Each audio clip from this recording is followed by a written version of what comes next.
Donc, du coup, tu as été intercepté.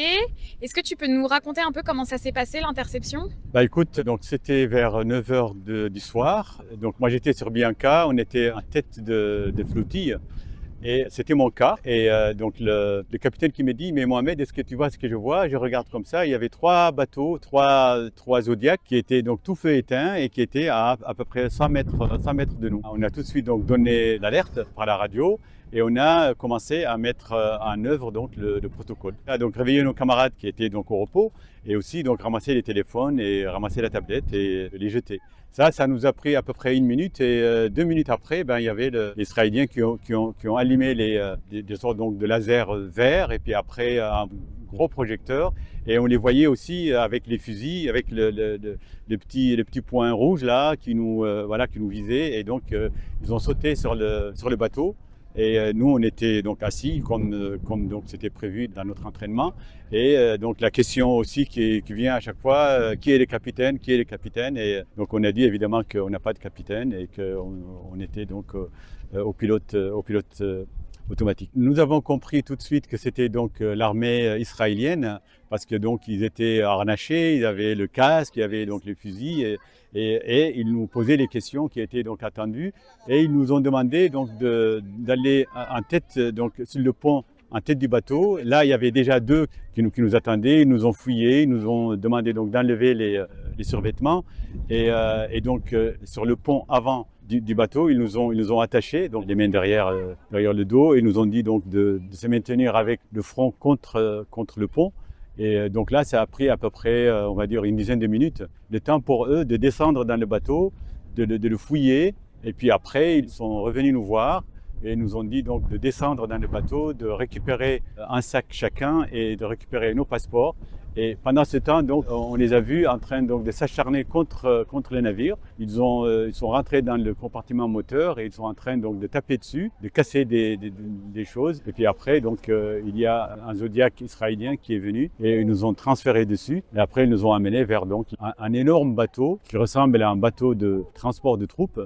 Et donc là-dedans, nouvelle fouille, on doit parcourir donc des couloirs en avançant sur les genoux, avec donc en regardant par terre et pour aller donc dans une sorte de salle où il y a donc des soldats qui avaient donc des ordinateurs et ils ont pris donc nos passeports, ils nous ont enregistrés, ils ont après mis un bracelet là, donc avec donc un numéro. Donc moi j'étais le numéro 4 et après donc ils ont fouillé de nouveau nos affaires, ils nous ont fait une fouille vraiment très très très très proche quoi, tu vois. Et après ils nous ont redonné nos affaires et ils nous ont poussé vers un autre couloir, vers une porte. Ils ouvrent la porte et ils nous poussent. Et donc là, on découvre une sorte de cour qui est limitée par des conteneurs, 5 ou 6 conteneurs qui font donc le carré.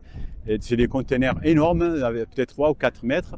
Et au-dessus, donc, il y a des barbelés.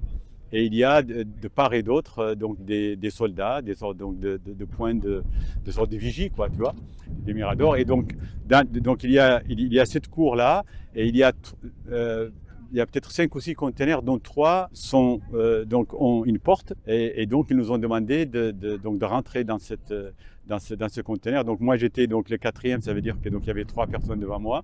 Et donc là, bon, les personnes, donc ce sont donc des camarades et ce sont donc les premiers qui sont arrivés. Et là, de temps en temps, il y a donc la porte qui s'ouvre, quelqu'un qui arrive. Et donc là, on a passé toute la nuit en attendant que les camarades arrivent avec beaucoup d'anxiété parce qu'on ne voyait pas tout le monde.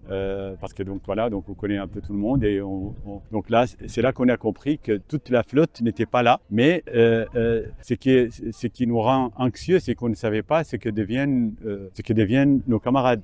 Soit ils ont coulé, soit ils ont pu arriver donc aux eaux territoriales grecques, soit on s'est dit aussi que peut-être qu'il y a une deuxième prison de ce type vers laquelle donc nos camarades vont être dirigés. Alors en fait il y avait 3 containers, mais donc il y en avait un qui était ouvert et c'est là-dedans qu'ils nous ont mis. Et donc bon on s'est trouvé tous là.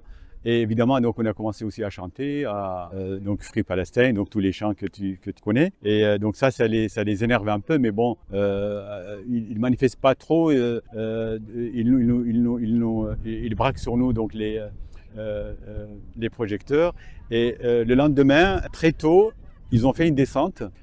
Parce que donc là, la porte dont je t'ai parlé, par laquelle on accède, donc c'est une porte qui s'ouvre de temps en temps et on est souvent autour de cette porte-là pour pouvoir voir un peu ce qui se passe, écouter.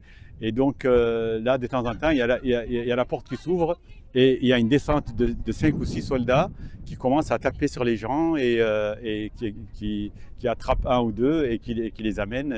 Et donc voilà, donc ça c'est quelque chose qui est un peu routinier, quoi. Mais en même temps, on chante, on exprime donc nos slogans et on essaie aussi de s'organiser. Parce que donc là, la journée, il fait très très chaud. Donc c'est soit la cour où il fait une fournaise, soit le conteneur qui est un énorme conteneur, mais il n'y a pas de fenêtre. Il y a donc qu'une porte. Et de temps en temps, il nous crie des ordres, rentrez dans les conteneurs. Et bon, on rentre et puis après, quand il arrête de crier, on ressort. Alors ils nous ont apporté à boire. Et le lendemain, en début d'après-midi, ils nous ont apporté du pain avec donc un peu de fromage à l'intérieur. Donc ça, c'était le menu, disons, peut-être deux ou trois fois par jour. Alors, en fait, on a attendu, donc on est arrivé le soir vers, on va dire, 11 heures et ils nous ont apporté à manger vers 2 heures le lendemain. Mais la moitié donc, du groupe a entamé une grève de la faim. Et ils n'ont pas mangé pendant les 2 jours et demi qu'on a passé là-bas. Ils n'ont mangé qu'une fois qu'on est donc arrivé ici. Alors, en fait, nous, on pensait qu'il allait nous amener en Palestine occupée. Parce que c'était un peu ce qui s'est passé, les autres. Et donc, on a commencé un peu à s'organiser pour pouvoir résister pendant tout ce temps-là. Parce que ça fait au moins 2 ou 3 jours. Et donc, bon, s'organiser, ça veut dire que, bon, on a quand même commencé à dialoguer avec eux. Enfin, disons, on a demandé à dialoguer avec eux, on a posé un certain nombre donc, de revendications, dont la libération de 5 de nos camarades qui ont été attrapés, hein, parce qu'ils viennent de temps en temps, ils attrapent 2 ou 3, ceux qui ont un peu traîné ou ceux qui ont résisté. Et puis on avait demandé aussi à ce que les médicaments soient remis, parce qu'il y en a qui ont des médicaments, donc des médicaments qu'ils doivent absolument prendre et qui ne l'ont pas. Et la troisième revendication, c'était des toilettes pour les femmes, parce que donc les toilettes étaient en mauvais état. Et donc là, bon, évidemment, on n'a pas eu de retour. Et comme on n'a pas eu de retour, on a décidé de ne plus coopérer avec eux. Et il se trouve que, donc ça, c'était le deuxième jour. Et donc, le deuxième jour, enfin plutôt donc au début du troisième jour, ils nous ont dit, ben écoutez, on va vous amener en Grèce. C'est là qu'on a appris qu'on va être transféré. Et donc là, comme on avait décidé donc de ne pas coopérer, donc ils sont venus nous voir. Donc là, ils ont attrapé Thiago. Seif a été attrapé avant. Ils l'ont appelé par son nom et donc ils l'ont amené. Et Thiago, il a été amené donc le dernier jour au matin. Mais comme on a décidé de ne pas coopérer, en fait, la plupart n'ont pas coopéré. Et ceux qui n'ont pas coopéré, ça veut dire qu'en fait, ils ont résisté et ils ont en fait morflé. Il y en a qui ont le nez cassé, d'autres qui ont les épaules, d'autres qui ont des coups là. Et donc voilà. Donc après, ils sont venus nous dire, voilà, il faut absolument qu'on vous transfère. Alors, le transfert, ça a été aussi très très brutal parce que il faut rentrer dans le fameux couloir. Ils nous attachent. Il faut donc ramper. Il ne faut pas regarder. Et après, donc ils nous ont distribué donc des gilets et on doit rester accroupi avec donc la tête sur le sol. Et ça a duré à peu près entre 2 et 3 heures, surtout pour les premiers qui sont venus. Après, donc ils nous ont remis au garde-côte donc grec, qui nous ont amenés à un petit port là, dont je n'ai pas retenu le nom, qui en fait ça a pris à peu près 10 minutes. Donc ça veut dire qu'on était presque on était sûrement dans les eaux territoriales grecques. Donc on va apprendre après qu'en fait il y a au moins 2 bateaux grecs qui ont participé à notre interception. Donc voilà, donc quand on est arrivé sur les côtes grecques, il y avait 3 bus qui nous attendaient. Et donc là, on pensait qu'il allait au moins nous amener à manger, mais non. Il y avait de l'eau, mais il y avait que ça. Et on sentait qu'il traînait, qu'il ne veulent pas, parce que donc on a demandé quand même à récupérer les passeports. Là, donc le groupe a été partagé en 2, les Européens et les non-européens. Et puis voilà, donc il y avait 3 bus. Un bus a été dédié aux blessés parce qu'il y avait beaucoup de gens qui ont besoin d'être vus par un médecin. Et les 2 autres bus nous ont amenés donc en ville.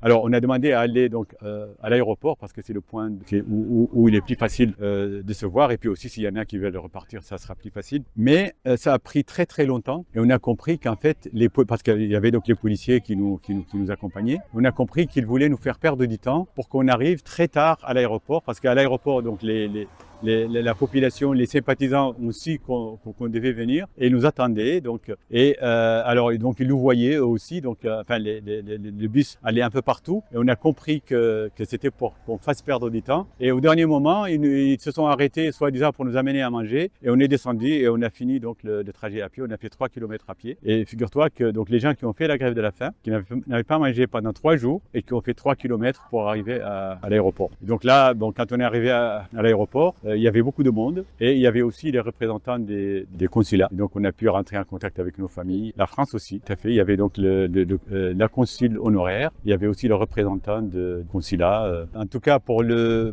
contact, c'était appréciable parce que on était quand même un peu perdu. On n'avait pas de téléphone, on ne savait pas ce qui s'est passé. Là, quand on est arrivé au niveau ici, on était vraiment très très content de voir les drapeaux. Alors on pensait que c'était des bateaux grecs qui devaient se préparer, mais quand on a, parce qu'en fait on est venu par là, tu vois. Quand on a regardé de près, on a donc reconnu vos bateaux et on était déjà rassurés de savoir que on n'avait pas été coulé ni donc arrêté. Et donc, écoute, la France, je ne sais pas ce qu'elle pouvait faire plus. En tous les cas, on était content de pouvoir rentrer en contact. Alors, qu'est-ce qu'ils ont fait d'autre? Je ne sais pas. Il y en a peut-être qui voulaient repartir. Je ne sais pas s'ils nous ont aidés.